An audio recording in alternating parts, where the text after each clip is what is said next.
Hey everybody, let's talk language learning. Vai ficar bem. In today's video, I'm going to be talking about how I learned specifically how to speak Portuguese. Before we get into that, however, if you yourself are a language learner or you are just interested in culture or linguistics or what have you, you can join the Discord that I've set up for this channel and chat with me and other people who speak Portuguese and English about all of those sort of topics. There are lots of friendly faces there who are happy to help you out if you have a question about language or some other topic, and we also chat about general cultural things. So if that is something that would be of interest to you, I look forward to chatting with you on Discord. The invite link to the Discord server is in the description of my videos as well as directly on my channel. So let's get started with the video. So in today's video, I'm going to be talking about how to learn how to talk specifically. I've done other videos about how I learned how to speak Portuguese in general, but in today's video, I want to focus on the skill of talking. As you will have gathered by now from the videos that I've done about how I learned how to speak Portuguese and just in general from my channel, the different skills in language learning are all interconnected, but despite that, we learn or acquire those skills at different paces. So it's entirely possible to learn how to speak easier than you learn how to write, or vice versa. Whatever combination of factors that you are best at is determined by your natural aptitudes in learning and your learning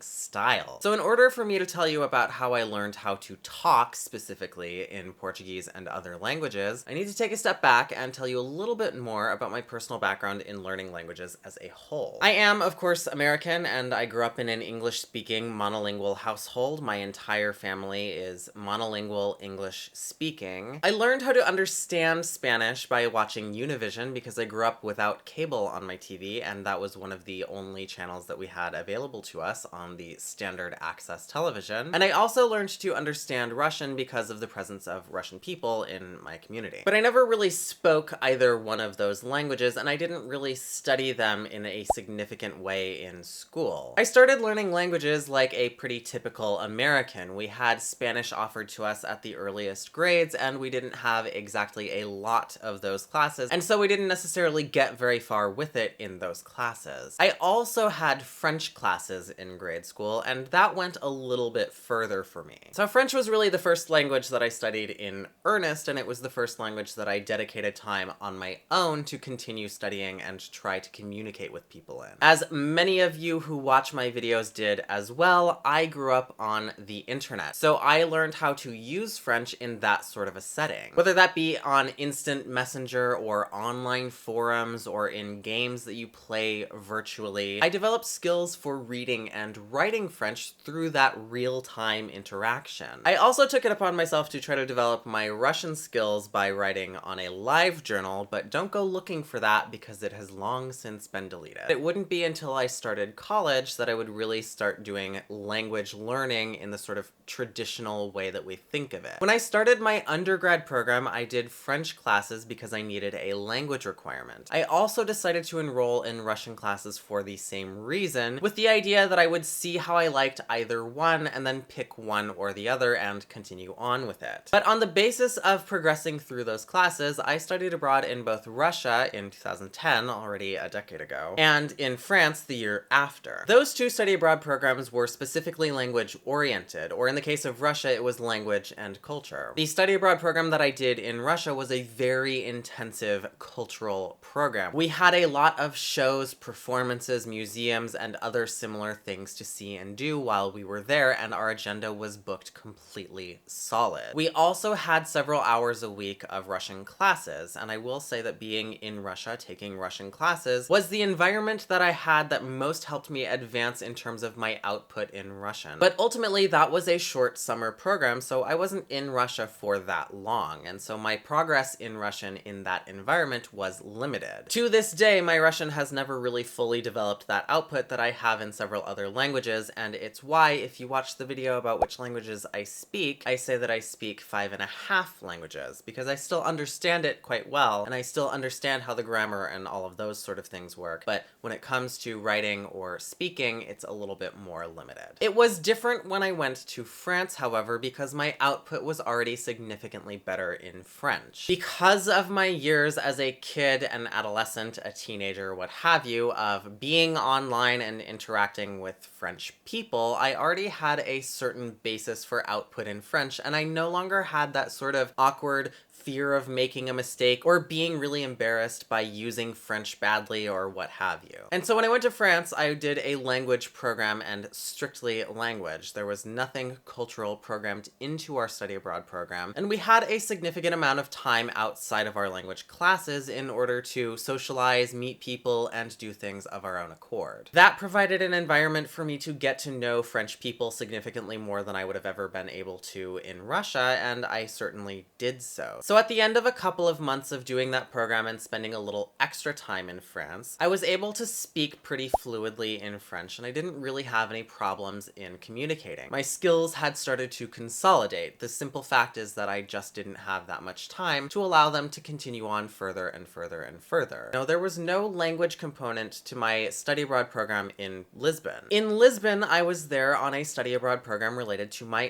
other major. It's important when talking about my study abroad in Lisbon to note that I had a significantly longer amount of time to be there, and that extended period of time, as well as a very open schedule, allowed me to go from knowing nothing in Portuguese to knowing quite a lot of Portuguese over the space of about 3 or 4 months. It was also enough time for me to decide that I wanted to go back and spend my time in Portugal, so I finished my degree and then I went back to Portugal to take language classes and start living my life there. Now, that's the basic story of how I learned to speak various languages, but if we want to talk about learning how to talk specifically, let's talk a little bit about the learning process and the skills involved in doing so. As I said before, every skill is different, although they are interconnected, so your brain is engaging in the different functions of language in different ways. Reading and writing has always been easier for me, and that probably has a lot to do with how I engaged in foreign languages when I was a kid and an adolescent. So for me, learning to speak was always the major roadblock. I always had a hard time getting my sentences out in Russian, and I would often end up just being silent. I didn't have quite that problem in French, but I did still have that problem to some extent. For a very long time in foreign languages, I was very good at understanding, at reading, and at writing, but I was not good at all at speaking. So when it comes to learning, I think that the setting is also extremely important. And so with that in mind, I think one of the most important things when you're learning to talk in a language is for native speakers or fluent speakers of that language to be patient and allow you to talk. Having that patience and letting people get their thoughts out themselves instead of trying to extrapolate what you think they're trying to say and finishing their sentences for them or something of the sort is one way that helps people consolidate how they're talking. It's literally allowing the connection between the physical act of talking and the thoughts in your mind consolidate together. In my case, the first few months that I was in Portugal and also thereafter as I went back to live there, one of the things that was the biggest help for me was making friends with people who didn't speak very good English. Portuguese people tend to speak, in fact, very good English, and so I didn't have any problems meeting people who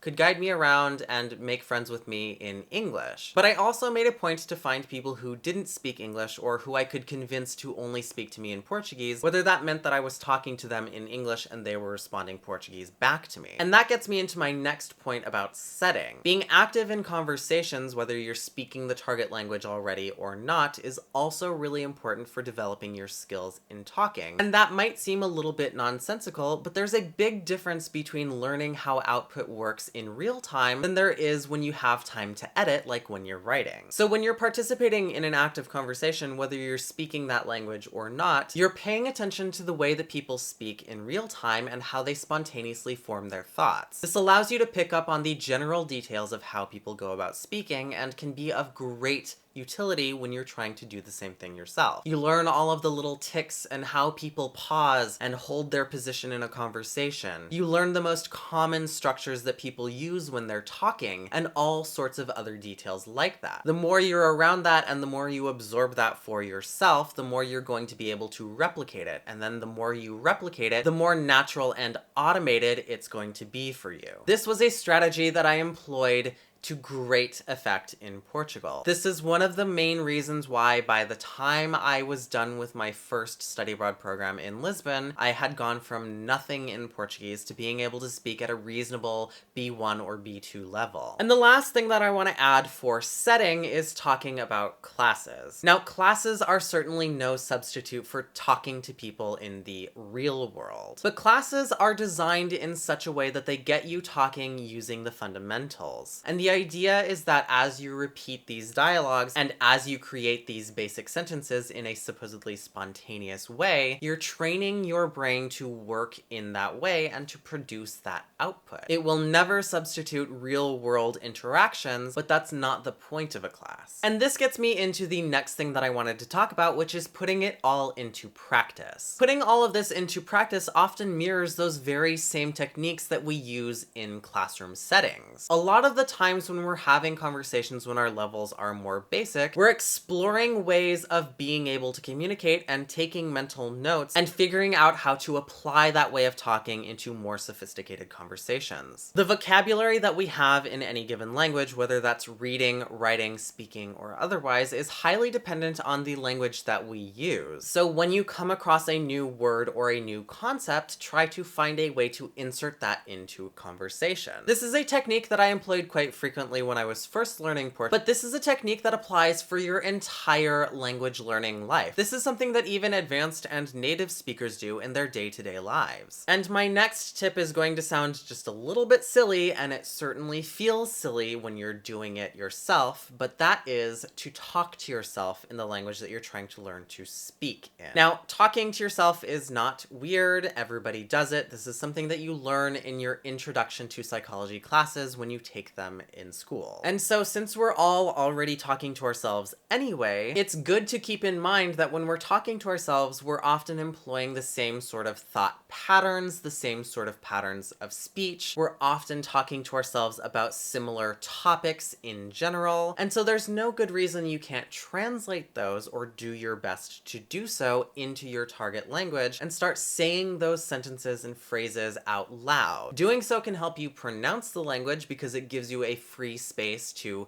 sound out words and figure out how that works in your mouth, but it can also help you get your brain used to saying those out loud in place of translating everything word for word in your head and as you're speaking. Of course, there are always hurdles to speaking. The biggest hurdle of all is mental block. When you're just starting out learning how to talk or speak a language, it can be embarrassing to make a mistake. You can freeze up because you don't know how to express the thing that you're trying to say. And you might even stay silent because you're frustrated that you can't say what you're trying to say with as much elegance as you would in your native language. I know that a lot of the times that I would just stay quiet when learning to speak Russian or French would revolve around that sort of mental block. Not only is it embarrassing to make a mistake, but it's frustrating that it's not like an outlet where you plug it in and suddenly you can just talk. The way around that is to understand that saying anything, even if you're just saying a little bit, is better than saying nothing at all. The more that you can just get out of your mouth and start talking with people, the more the people that you're talking to can help you out, and ultimately that's how conversations get started. The more you're in conversation, the more you're going to be talking, and the more you're talking, the more natural it's going to feel to you. You have to allow the mistake to happen and be embarrassed and move on from it and take that as a learning opportunity. Speaking from experience, and especially nowadays where we have incredible dictionaries online that will translate words from your language to another language, it can be very tempting to constantly be looking up words on the sly in the dictionary. That could be words that are new, but it can also be words that you've seen and heard and even used hundreds of times. Because you don't feel completely confident in using them, you go back to the comfort of the dictionary to reassure yourself that the word means what you think it does. Now, that's fine and that's fair, but when you're trying to talk, you're not going to have enough time to look up a word. After all, it's not the same as writing, where you have a split second longer where you can verify that what you're writing makes sense. When you're talking, you're just talking, and people expect you not to take forever to get to the point. So it's really important to stop looking up every single word and kind of trust context and trust your memory of the words that you're using. Just as well, if you don't know the word for something, you don't always have to look it